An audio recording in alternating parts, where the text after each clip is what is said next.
Pun sapun kula jurungkeun nukakeun turub mandepun nyamper nu dihandeunkeun tenden poho nu bareto mangkuk di saung butut ukireun dina lalangit tataheun di jero iga.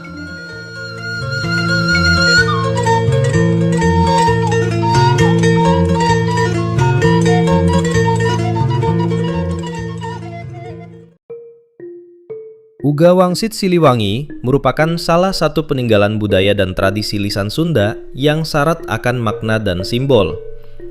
Ramalan ini dikenal luas di Nusantara karena menggambarkan akhir zaman Pajajaran hingga masa penjajahan dan hadirnya pemimpin baru. Selain itu, sering pula dikaitkan sebagai prediksi tentang apa yang akan terjadi di masa mendatang. Dalam video ini, kita akan membedah isi Wangsit tersebut dengan mengikuti alur perjalanan sejarah yang pernah dan mungkin akan terjadi di masa depan. Sebelum ngahiang atau menghilang, Prabu Siliwangi berpesan kepada para pengikut setianya. Di sini, Prabu Siliwangi memperlihatkan tanggung jawab dan kebijaksanaannya yang sangat luhur sebagai seorang raja. Ia tidak ingin melibatkan ataupun memaksa pengikutnya untuk tetap mengabdi mempertahankan Pajajaran jika rakyat harus sengsara dan kelaparan. Prabu Siliwangi berkata, Lalakon orang ngan nepi kapoi, najan dia tabehan ke ngaing pada setia, tapi ngaing teu meunang mawa dia pipin beun. Ngilu hirup jadi balangsak, ngilu rudin bari lapar. Dia mudu marilih, pikeun hirup kahareupna, supaya engke jagana jembar senang sugih mukti. Bisa ngadegkeun deui Pajajaran, lain Pajajaran nu kiwari, tapi Pajajaran anu anyar, nu ngadegna digeuingkeun ku obahna jaman. Pilih, aing moal ngahalang-halang, sabab pikeun aing hanteu pantes jadi raja anu somah sakabehna, lapar bae jeung balangsak. pada bagian ini, Prabu Siliwangi memberikan peringatan kepada seluruh pengikutnya. Darengekeun, nu dek tetep ngilu jeung aing geura misah ka belah kibu. Anu hayang balik deui ka dayeuh nu ditinggalkeun geura misah ka belah kalen. Anu dek maula kanu kerjaya geura misah ka belah wetan. Anu moal milu ka sasaha geura misah ka belah kulon. Bagian tersebut menyebutkan, Prabu Siliwangi membiarkan pengikutnya untuk memilih sesuai ketetapan hatinya, ikut bersamanya menuju pantai selatan, atau kembali ke kota yang ditinggalkan, yaitu Pakuan, dan membangun kehidupan yang baru, atau ikut dengan raja yang berkuasa di sebelah timur, yaitu Sumedang Larang. Sedangkan yang tidak ingin ikut siapa-siapa, bisa memisahkan diri ke barat untuk kemudian mendirikan pemukiman sendiri yang kini disebut orang Baduy. Di bagian berikutnya, Prabu Siliwangi kembali memperingatkan apa yang akan terjadi pada penguasa di wilayah timur tersebut. Ia menyebutkan bahwa akan ada penguasa yang bertindak semena-mena. Setelah Pajajaran runtuh, Tatar Sunda dilanjutkan oleh Sumedang Larang. Namun, pasca wafatnya Prabu Gesan Ulun, Sumedang Larang dan Cirebon terjebak dalam konflik kepentingan, yang akhirnya membuat tanah Sunda harus takluk di bawah kekuasaan Mataram. Darengekeun, dia nu di belah wetan masing nyarang kajayaan milu jeung dia nya turunan dia nu kena bakal marentah ka dulur jeung ka batu, tapi masing nyarang harinyana bakal kamalina mungkena bakal aya babalesna cik geura narindang. Dia nu di belah kulon bapaiku dia lacak disangka, sabab engkena turunan dia jadi panggeuing ka dulur jeung ka batur. Ka batur urut salembur ka dulur anu nyorang saayunan ka sakabeh luran cage di hatena. Engke jaga, mun tengah peuting di gunung Halimun kadenge sora tutunggunan. Eta tanda. Saturunan dia disambat kuno dek kawin di Lebak Cawene. Ulah sina talangke, sabab talaga bakal bedah. Cik geura narindang, tapi ulah ngalieu ka tukang.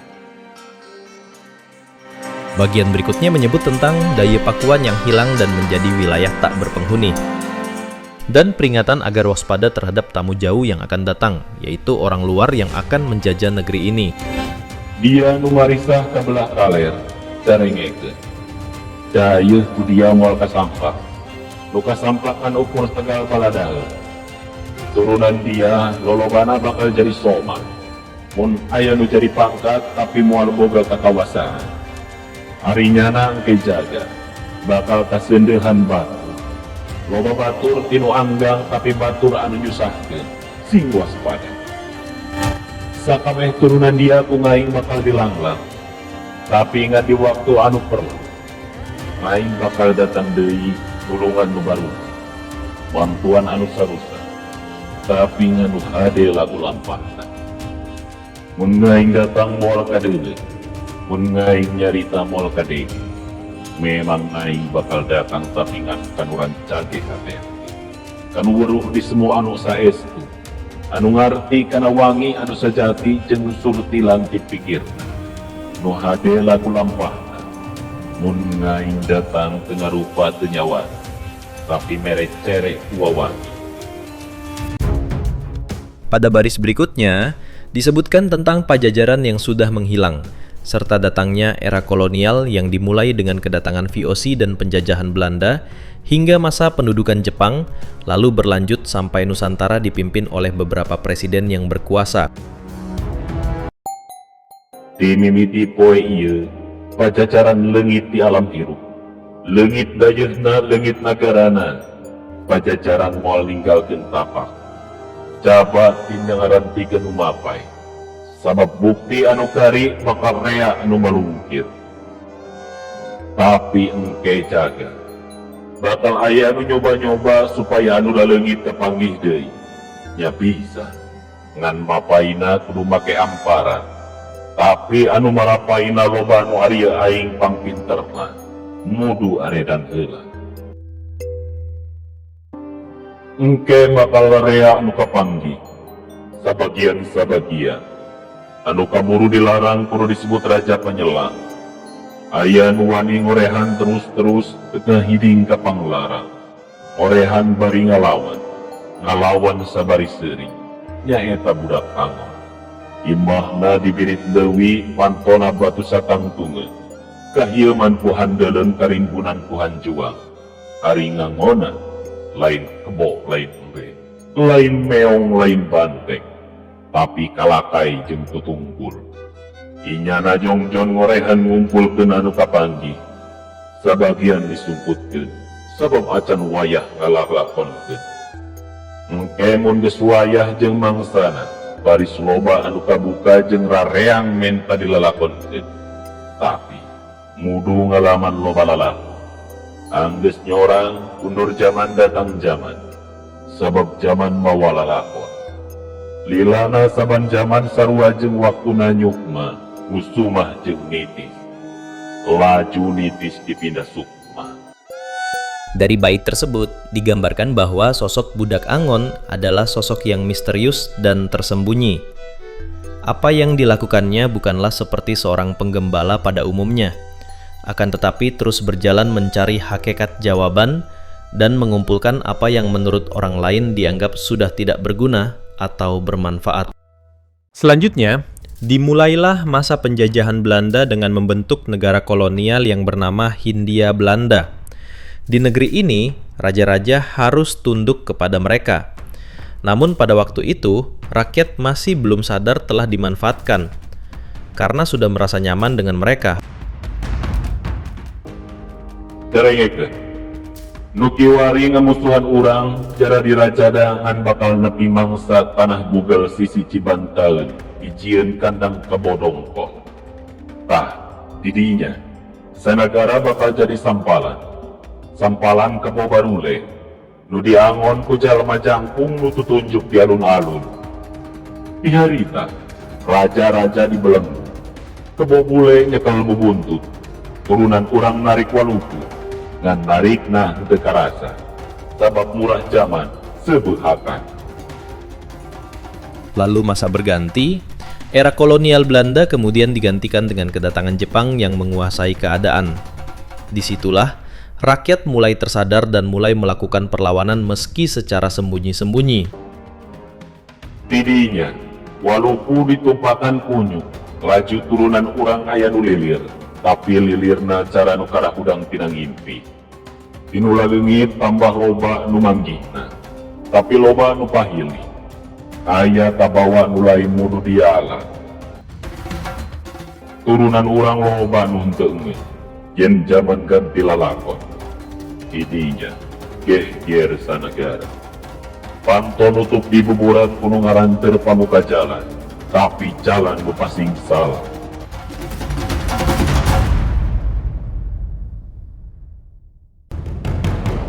Nu tutunjuk nyumput jauh, alun-alun jadi subuh, kebobole kalalabu, laju sampalan nu diranjah monyet turunan kurang ngareunah seuri. Tapi seuri teu anggeus sabab kaburu warung beaku monyet, sawah beaku monyet, leuit beaku monyet, kebon beaku monyet, sawah beaku monyet, cawene rareuneuh ku monyet, sagala-gala diranjah ku monyet. Turunan urang sieun kuno niru-niru monyet, panarak dicekel ku monyet bari diuk dina bubuntut. Ulukuna ditarik ku turunan urang keneh, loba nu parae, kalaparan. Tidinya, turunan urang ngarep-ngarep pelak jagong sabarinya nyahoanan meresek caturangga. Henteu arengeuh yen jaman geus ganti deui lalakon. Laju hawar-hawar ditungtung sagara kaler ngagurug-ngagulugur. Galudrang megarkeun endog, genjlong sampareun jagat. Ari di urang, rame kudu mangpring. Mangpring sabuluh-buluh gading. Monyet ngumpul ting rumpuyuk, laju ngamuk turunan urang, ngamukna teu jeung atuh. Loba nu paraeh kuboga dosa. Muguh, dicieun batur. Muguh batur disebut muguh. Kadak-kadak loba nu pangkat pemerintah caran edan. Nu bingung tambah baringan, barudak satepak jara di baba. Nu ngaramuk tambah rosa, ngamukna teu ngiring bulu. Barudas di buburan, mengharideng di sia-sia, manis saking sabuana urang. Sabab mengaramuk henteu beda tilu tawa, dipalengpeng kena sayang, sanusa dijieun jagal. Tapi, kaburu aya nu nyapih na urang sabda. Wangsit ini menyebutkan pula mengenai kedatangan para pemimpin bangsa di masa depan. Laju ngadeg deui raja asalna jalma biasa, tapi memang titisan raja. Titisan raja baheula jeung diamna hiji putri Pulo Dewata. Dapuguh titisan raja. Raja anyar hese apes ku rogahala. Ti harita ganti deui jaman. Ganti jaman ganti lalakon. Iraha henteu lima. Anggeus tembong bulan ti beurang. Disusul kaliwatan ku bentang caang ngagenclang, diurut nagara urang, ngadeg deui karajaan. Karajaan di jeroeun karajaan jeung rajana lain teureuk pajajaran.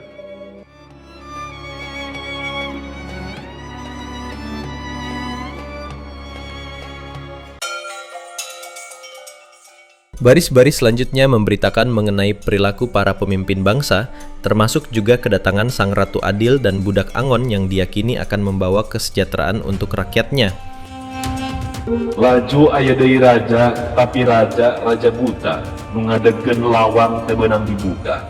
Dangtungkeun panto teu beunang ditutup. Nyieun pancuran di tengah jalan, miarah hilang dina caringin. Da raja buta, lain buta durwiksa tapi buta teu geudeuh. Buaya ejeung ajag, kucing garong ejeung monyet ngarobotan sobah nu susah. Sakalina aya nu wani ngageuing nu diporong mah lain sotona. Tapi jelema nu nganglingan, mingkin hareup, loba buta nu barudak. Naritah deui nyembah berhala, laju bubuntut salah nu ngatur. Panarat pabeulit tina cacadan, dan nu ngawalukuna lain jalma tukang tani.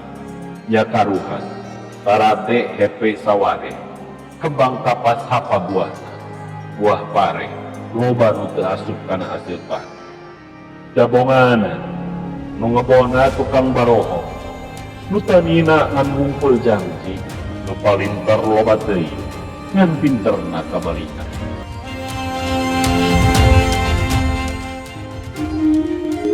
Didinya datang budak janggotan, datang na kecap. Hideung bari nyoren kaderong butut, ngageuingkeun nu keur satan, ngelingan nu keur paroho, tapi henteu diwaran. Da pinterna kabalina, hayang menang sorana, arinyana teu arengeun, langit anggeus temu beureum, asep ngebul tina piruna, boro-boro dek ngawar, malah budak nu janggotan. Arinyana ditewak diasupkeun ka pangberokan. Laju arinyana ngawut-ngawut dapur batu, majarkeun neangan musuh, padahal arinyana nyiar-nyiar di musuheun.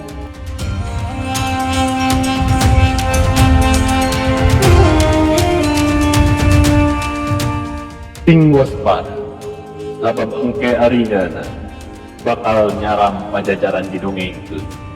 Sabab sarieun kanyahoan saknyana arinyana nu jadi gara-gara segala jadi dangdaran.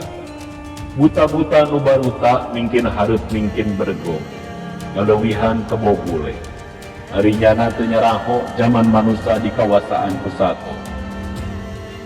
Jayana buta-buta henteu pati lila, tapi bongan kacarida teuing yang sara kasomah anu pada ngarep-ngarep caringin rentas di alun-alun.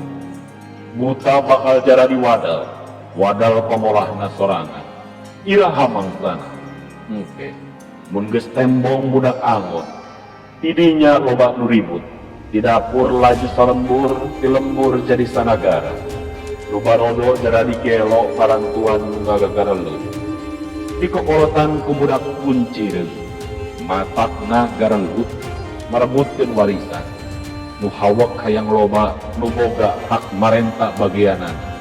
Nganu areling cariki, arinya nama alalajoan, tapi kabarena. Nugarlot laju narere, laju kakara arengeun, kabeh ye taya nu menang bagia. Sebab warisan sakabeh deakna kudu nyarakel gadea. Buta-buta laju nyarusup, nugarlot jadi kareueum. Sarieun ditempuhkeun leungitna nagara. Laju nareangan budak angon, nu saungna dibirit leuwih nu pantona batu satangku, nu dihateup ku handeulem ditihangan ku hanjuang. Nareanganana budak tumbal, sejana dek marenta tumbal, tapi budak angon geus eueuh, geus narindak babarengan jeung budak anu janggotan, geus mariang pindah ngababakan parindah ka Lebak Cawene. Nuka sampak ngan kari gagap terngelak dina tutungkul darengekeun zaman bakal ganti deui, tapi engke lamun gunung gede anggeus bitu disusul ku 7 gunung genjlong deui saja jagat. Urang Sunda disarambat, urang Sunda ngahampura, hade deui sakabehanana, sanagara sahiji deui, Nusa Jaya, jaya deui. Sabab ngadeg Ratu Adil Nusa Jati. Tapi Ratu Sah, di mana asalna eta ratu? Engke oge dia nyarah. Ayeuna mah siar ku dia eta budak amon. Cik geura narindam, tapi ulah ngalieu ka tukang.